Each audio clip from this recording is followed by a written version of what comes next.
The next speaker is Professor of Social and Behavioral Sciences at the school.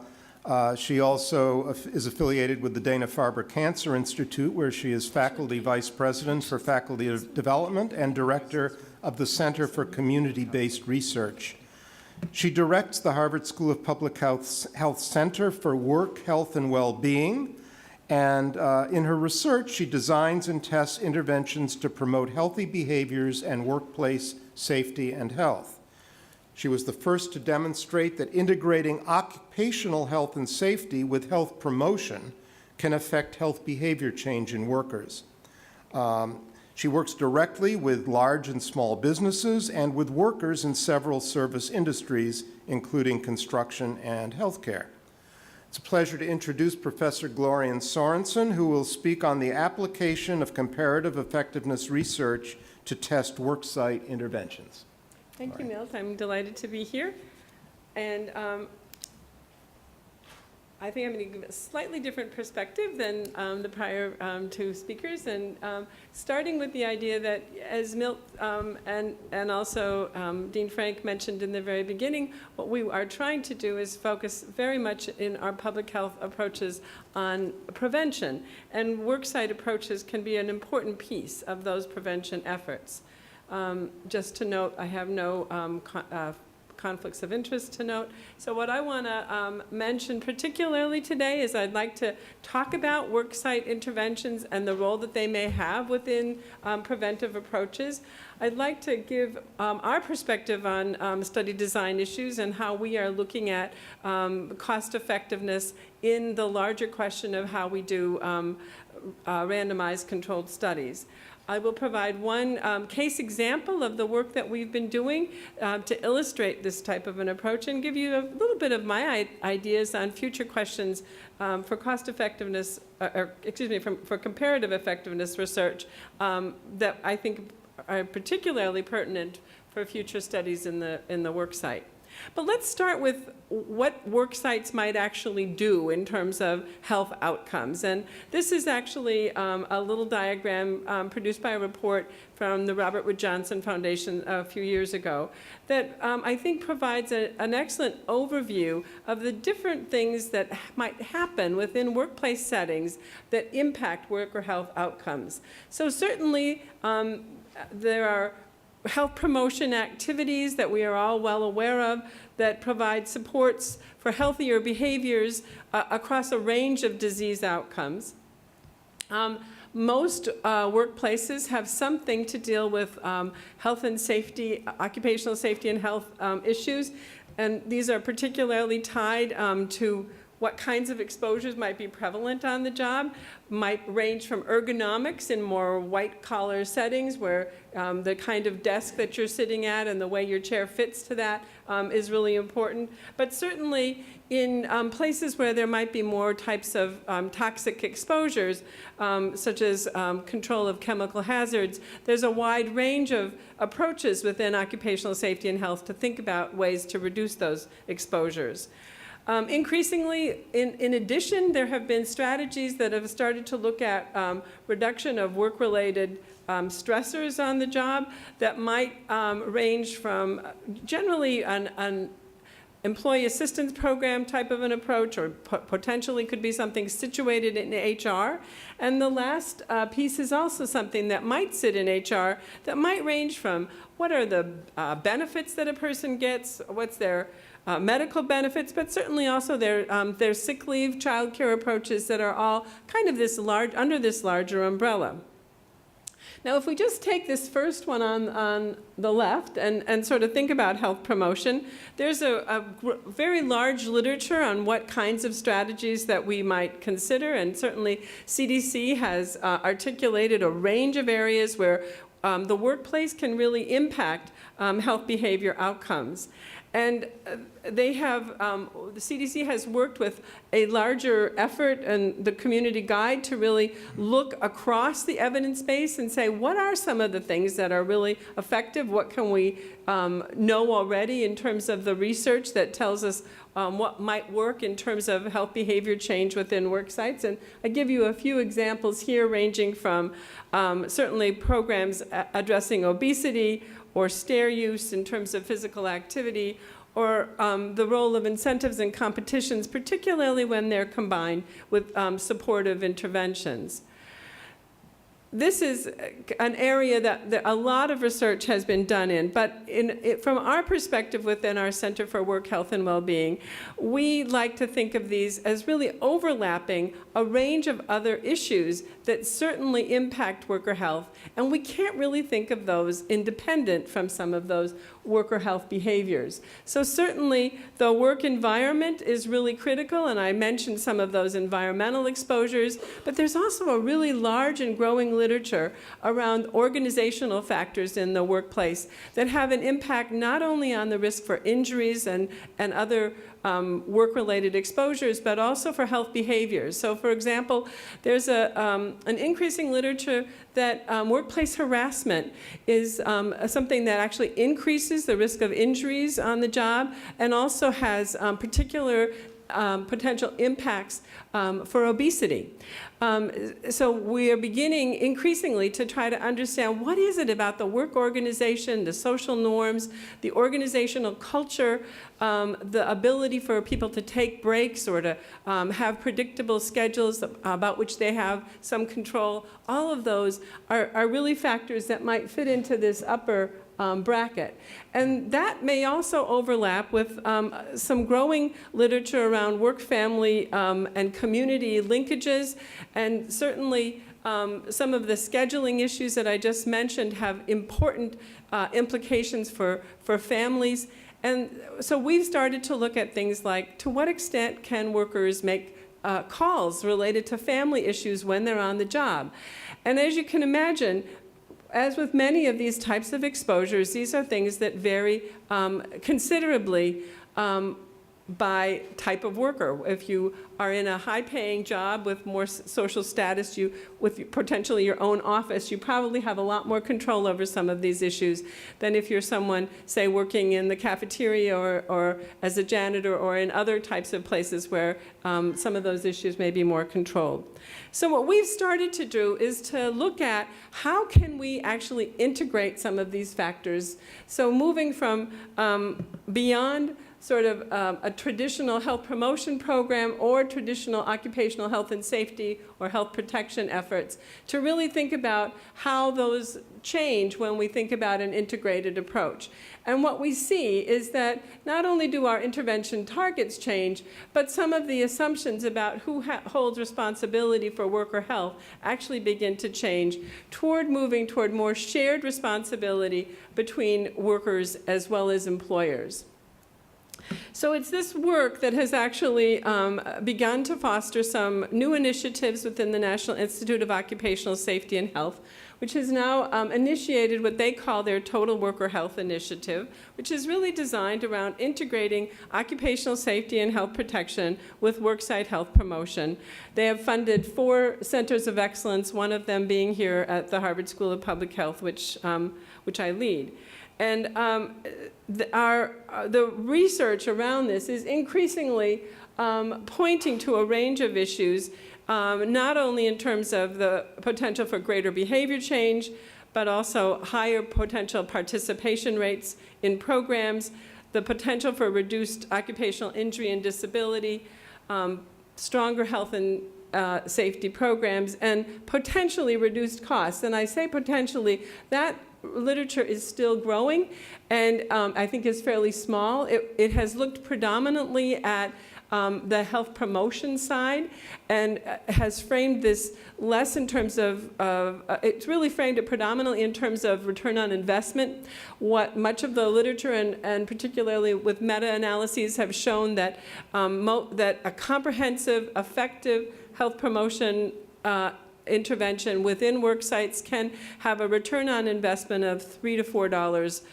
That is, for every dollar invested, the savings in terms of medical costs may be somewhere in the range of $3 to $3.50. But that doesn't include additional side benefits like absenteeism and other related factors. So what you're seeing here is that what we're trying really to do is to leverage the potential of workplace interventions that really help us to think about the role of the work organization as well as the physical work environment and how these sort of intermingle to really impact a range of worker health outcomes. And as we look at some of these issues, it has clear implications for the way that we look at our studies and the designs that we utilize. Our underpinning kind of springs from the typical thinking of a randomized controlled trial where we know that we're going to have a stronger ability to infer and isolate the impact of the intervention through that randomized design, so that control observations are really able to tell us what would happen without the intervention. It's going to minimize the sources of bias and really allow us to track potential for secular trends. This is not new, I don't think, to anybody in the audience. When we're thinking about workplace interventions, we're really moving to a cluster randomized design where we no longer are thinking about individuals being randomly assigned, because obviously we've just been talking about the worksite as a whole really being the source of our change, not just the individual worker. And so our units of observation are generally members of that group, but we are randomly assigning at the worksite level, which obviously has some significant considerations or implications for design and analysis and sample size, because it means that we're going to have a smaller number with those individuals embedded within that. So I think we're all aware of the sort of moving from a clinical trial to a community trial to really understand some of these differences in terms of how the study might work. So when we get to the question of effectiveness and efficacy, we can certainly consider studies where we look at community interventions or worksite interventions that may change a particular outcome. And we may look at that relative to a non-intervention control to really see how effective or efficacious the intervention might be. But when we move toward comparative effectiveness, we're really looking at one type of intervention compared to another, which when we're looking in worksite studies where we have a certain number of worksites required for statistical power, it means that it's not often that we're able to do those large-scale randomized designs, and we begin to need to look at how we might have exploratory studies on a smaller scale basis. But what I would like to do today is to give you one case example of a comparative effectiveness study. It's a little bit older, but I wanted to illustrate some of these points by actually giving you a case study of from our own work that really looked at exactly this question, comparing one type of intervention to another. And particularly what we were doing was trying to address this question: does the integration of a health protection, occupational safety and health intervention with health promotion enhance the impact on behavior change over and above health promotion alone? So this is sort of a typical comparative effectiveness question. And as you can see, this is basically the study design that we used, where we had 15 manufacturing sites that were randomly assigned to either a health promotion group or a health protection plus health promotion group. We worked very hard to standardize the dose of the intervention between the two groups to make sure that the observed differences were not related to differences in potential exposure to the amount of intervention. And we used a similar type of approach in terms of both types of interventions, but the difference was that the integrated intervention really had the occupational health piece as part of it. I just want to show one of our outcomes. Milt was noting earlier that there was no tobacco. I'm going to try to help you with that gap and add a little bit on tobacco. One of our primary outcomes was tobacco smoking cessation. Smoking cessation is particularly an issue for blue-collar workers. Blue-collar workers are also more likely to be exposed to hazards on the job. So our working hypothesis was really that the integrated intervention was going to be more effective with blue-collar workers because those are the workers that are exposed on the job, and that type of intervention was going to be more meaningful and relevant to them. What we typically see is that white-collar workers have much more success in terms of their quit smoking rates. And we saw that what we observed here was that among salaried workers, there was no statistically significant difference between the two groups in terms of the quit rates among all smokers in the company. So these were not smokers who were just participating in any interventions. These were all of the workers who reported at baseline that they used tobacco.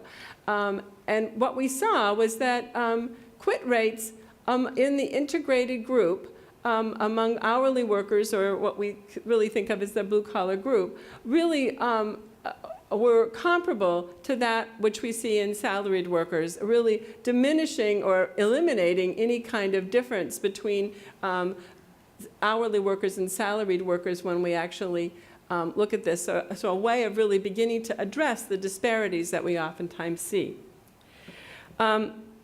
We also, as an aside, looked at some of our occupational safety and health outcomes.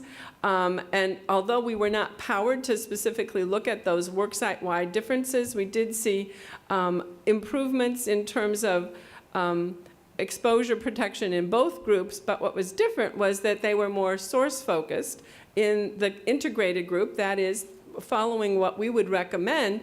The change occurred more at the source of the potential exposure rather than focused on worker protection, such as through personal protective equipment.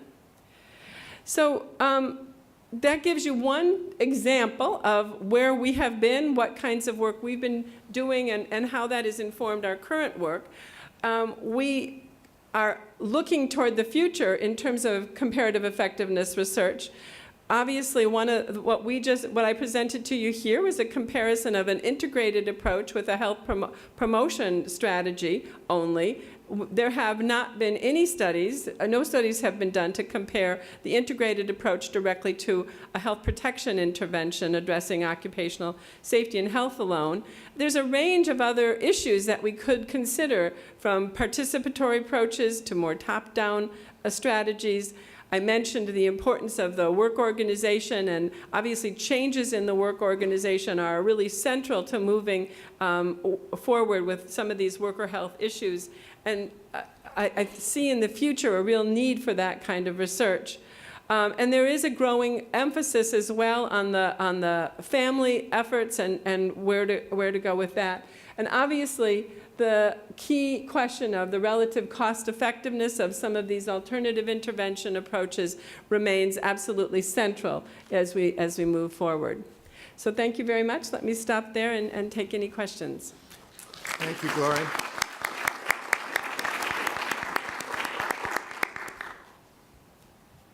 Anyone have any questions? We have time for maybe one or two. Have you begun to work on cost effectiveness, your last key question?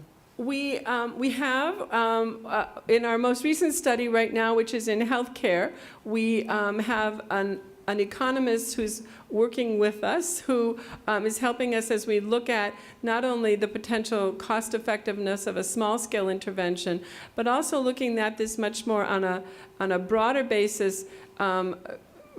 We have compiled a rather large administrative database that looks at everything from the type of exposures that people face on the job, issues around absence, as well as work-related injury incidents and occupational health and safety claims. And we have been trying to look at some of the cost-related outcomes of some of those issues, particularly in relation to work absence and other kinds of cost-related outcomes. And what about the cost of the program, the intervention itself? And that's, well, what we're... I know you've done work on Yes, that in we in have, other we areas, and have. I assume you're doing Yes, it for this. we're working on that. Yeah, I'm sure. Okay, one more question. Excellent presentation. I assume that all of this research is based on workplaces in the United States, and wondered if you have any comparative research. What would be the implications for this type of intervention in other settings, and you, in your conceptual model, you have the political and the legal are part of the framework.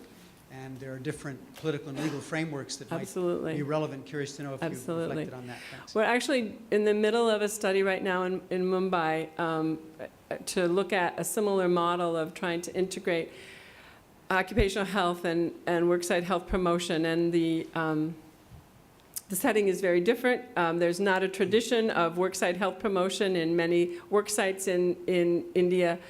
As there, I think, would be the case in a large part of the non-Western world. But I would say what we're learning is that occupational health is dealt with a little bit more in a tertiary manner, where there's much more a focus on surveillance rather than a focus on sort of prevention and protection in advance of any potential exposure or injury. So we have really been trying to figure out how to embed some of the approaches that we take, which are much more prevention-oriented, into that type of a system. There are, I think the biggest sort of approach, we've been working predominantly with Indian companies, but some of the multinationals are really bringing into the country a real perspective on how things might be done in Europe or the United States or Canada, where I think that begins to sort of spill over into other kinds of settings within India. We have further started to look in several places in South America. Those conversations are just underway. But thank you, that's a good question. Thank you, Glorian. Thank you.